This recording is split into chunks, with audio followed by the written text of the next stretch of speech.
And I see the struggles that he has, and the struggles and I see the saints who provide him in-home care, and when he has had to go to the hospital and the rehab, I see the saints who work in hospitals and rehab. He is not an easy patient, let me tell you. Just to give you a window on my dad, he asked me what I thought of Kevin McCarthy, and I said, well, I don't think too highly of the guy. I think he's a bad egg. My father's response was, well, then, as my bubby used to say, fuck him. He doesn't mince words, but you know, through the prism of his care and the financial challenges he faces, you know, I can only imagine how much more difficult it is for millions and millions of other seniors. And so I will not forget. I'm committed to making sure people can retire in dignity, they can have access to good quality long-term care, that the people who provide that long-term care can unionize and can get wages and provide for their own families. And that's my commitment to you. Well, you have to go. I'm so sorry you have to go. I know everyone has a million questions. I want to thank you so much for taking this time and giving us an hour of your precious time. And if you want to walk the tables, you can. I know you have to go, but thank you. Yes, Adam Schiff, right? Adam Schiff for Senate, right? Yeah. I'm always delighted to be with West LA Dems and to warm up the crowd for Rick Zbur. Thank you, Adam. Yeah. I also wanted to show, I saw that former Senator Rod Wright is in the house, and also former Santa Monica Mayor Sue Himmelrich is in the house. Yay, and I think that it's picture time. If any of you want to run up and get some pictures with the senator, I mean with the congressman. Sorry. With our new senator. With our new senator. Right? Hi. Yes. Rick wants to say hello.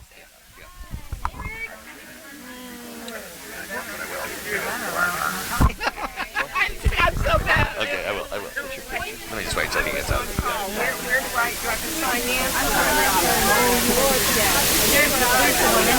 Hey, Cara. I'm sorry for No, it's good. Are you gonna yeah, just for a minute. Let's let him have it. Would you start? Nice to see you, Annalise. I didn't mean to jump in there.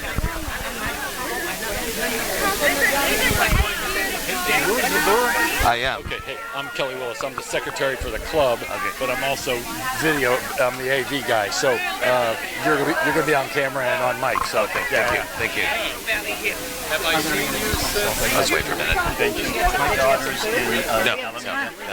I'll just wait till he gets out, and if I can have a couple of minutes, I'll just say hello. Is that okay? Yeah, working, if you met her, Charlie, well, you met her online, Charlie Nelson Keever, she was trying to push former Assemblyman Levine's legislation to get an innocence commission in other counties. I'm sorry. I just wanted to thank him for the January 6th committee. She will. I will tell you. Oh, I know. I'll tell you. Believe me. Get people's attention because people are starting to walk, and we want to make sure that you get heard. Okay, great. Oh, great. Thank you. this is Rick Miranda. So will you tell people on the microphone, don't Everybody, we're excited. We can hear from Rick Zbur, another one of our wonderful new assembly members representing this area. So let's hear from Rick Zbur. Thank you. Thank you, Cara.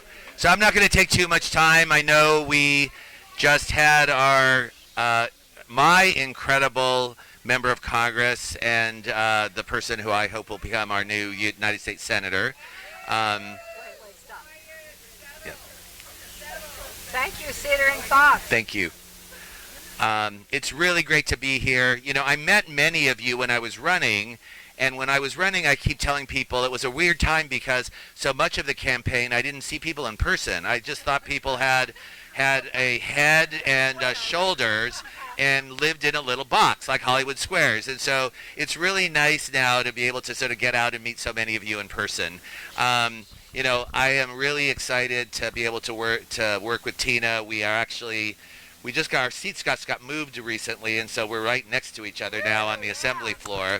And she's a fierce champion for all the things I know this club cares about.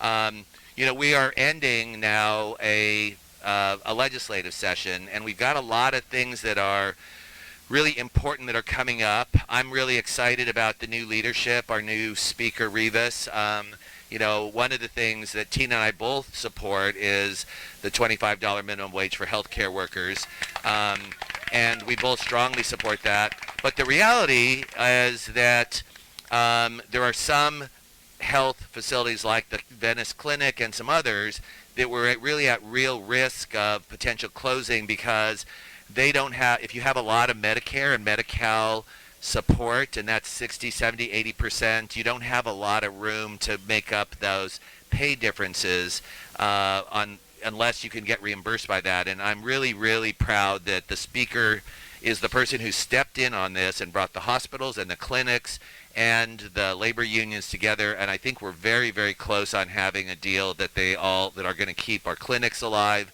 and our hospitals alive and allow workers to get paid what they need to get paid. So I'm really excited about that. We were just briefed on that. I don't know how much Tina says, so I won't say too much, but the speaker is also very focused on really addressing the insurance crisis, and both Tina and I were briefed last week about that. Hopefully there will be a deal that's being struck over the weekend that's going to keep these insurers from leaving the states. I mean, we're finding, in addition to the high rates, in some places people can't even get insurance at all. They're just getting canceled all over the place. So it's a real crisis, and obviously some of what's going to happen is there's going to be some ability for rates to increase, but I think what the speaker and what Tina and I are very focused on is what do consumers get in return for that, and so that hopefully will be addressed. In terms of my own bills, Roz, I actually do have two bills that actually focus on seniors. One is AB 1620, which came from the city of Santa Monica and West Hollywood, our sponsors, which allows people living with physical disabilities who live on second floor or above units of apartment buildings and rent-controlled apartment buildings to be able to move to a first floor unit when it becomes available without getting the rent reset. A lot of times people are just trapped up in these second floor units, and they can't, if they move, the rent is reset to market rates, and if they've lived there for 15 or 20 years or even 4 or 5 years, they can't afford to move, so they're really sort of housebound in that. So that bill has gotten through. It's back on the assembly floor, and I just want to thank many of you who participated in that.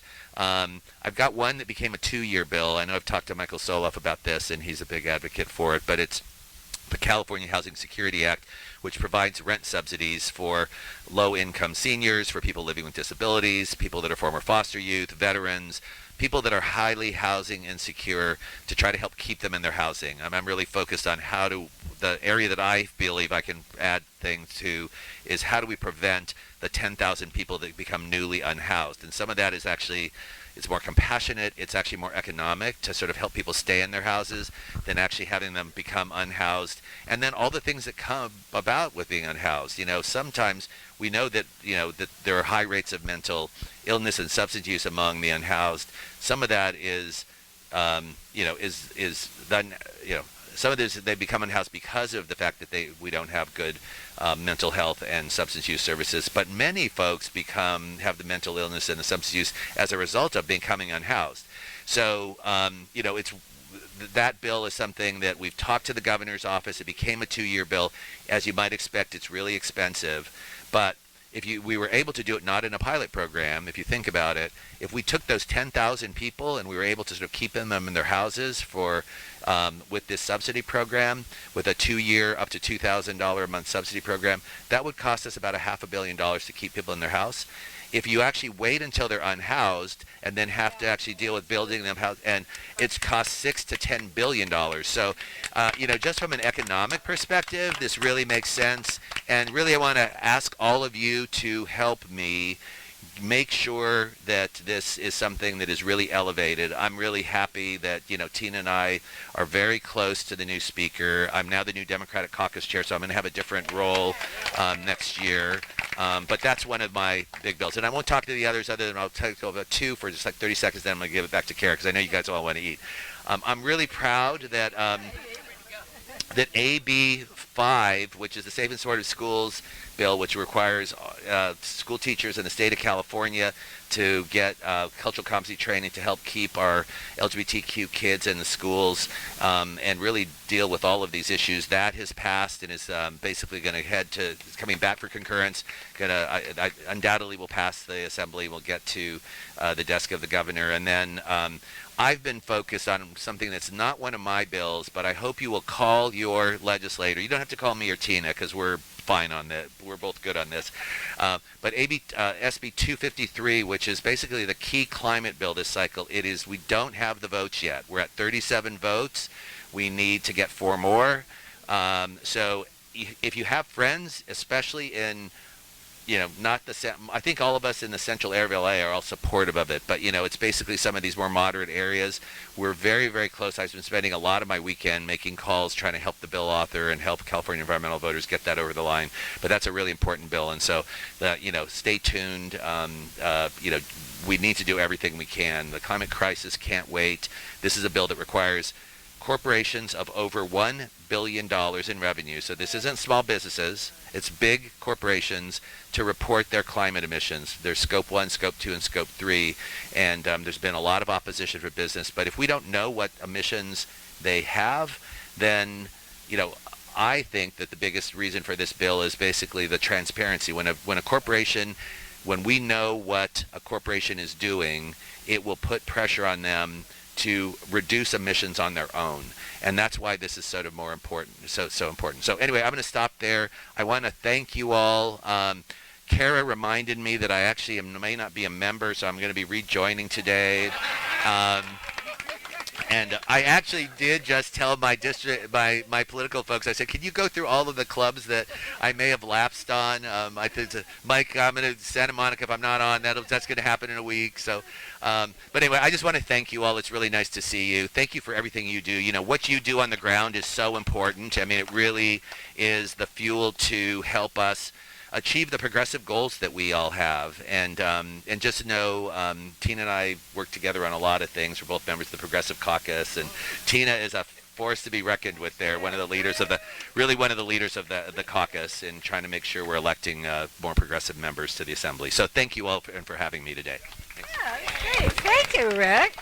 Yeah, and as Tina pointed out, these are the kind of bills you get when you elect progressives, instead of regressives. Do you know what I mean?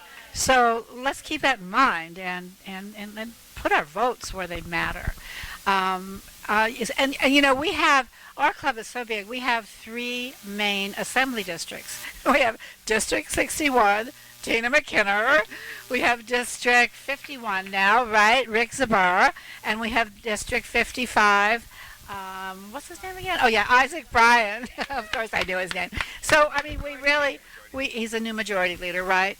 And we have a lot. We cover a lot of area, so we can do a lot of good. Y'all, you got to come out and help us. You can't just come to the parties, although we'll make them fun. We're going to have Tina out. We're going to have a round table with Tina so that we can hear all about her bills, and we'll have some lunch or something. But, when we call on you, please come out. I hate to see only the same 20 people except at a party, right? But what we do have, we have chips for y'all. They're all on your table. Please take a bag home.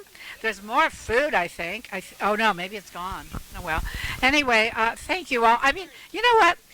Senator Rod Wright actually wrote a poem on homelessness, and he would like to read it to you. Would y'all like to hear that? Let's hear it. My old buddy, Rod Wright. It's been a long time. Okay, here you go. This is actually kind of sad, so I hope you'll take it in context. Great.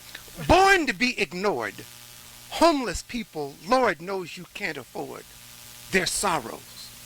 Give today and for, absolutely sure, they'll be begging more tomorrow. Nobody respects anyone who begs. Those the system wrecks, it also rejects. Well, it's a crying shame, but who do you blame for those who became lost cargo? Gone down to defeat, sleeping in the street, scavenging to eat, the refuse. Losers on all scores, dwellers without doors, turn to you and yours for rescue. Why, through cracks in the floor fall these homeless poor, poverty's hardcore, terrible eyesore. Why, pitiful to view, yet annoying too, because as they beg, they truly vex you. Why, hate so being faced by those souls displaced, so you go by in haste, unheeding, and as they pass by, desperately you try to deny their eyes a meeting. Well, you believe in good and stuff like brotherhood, and Lord knows you would do more if you could. But the problem's vast and seems bound to last, so you hurry past. They're pleading. Beggars learn to hide much of pride inside. Hunger is their private tutor. Poverty's the crime for which they do time. Thanks, ma'am, for the dime. And you, sir, desperate for bread as they gaze ahead, their eyes filled with dread. How may they stay fed? But that bridge must be crossed, or else all is lost, because on that coin you tossed no future.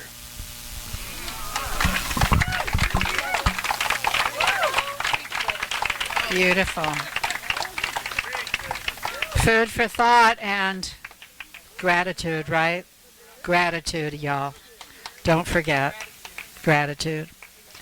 Thank you, Rod. Thanks for reminding us. And thank you all for coming. This is great. It doesn't have to be over. I mean, you'll all just hang out and talk. I think there's probably some more wine and beer, and of course. And I'd love to see you. I love you. I love you, Tina. Love you, love you, love you.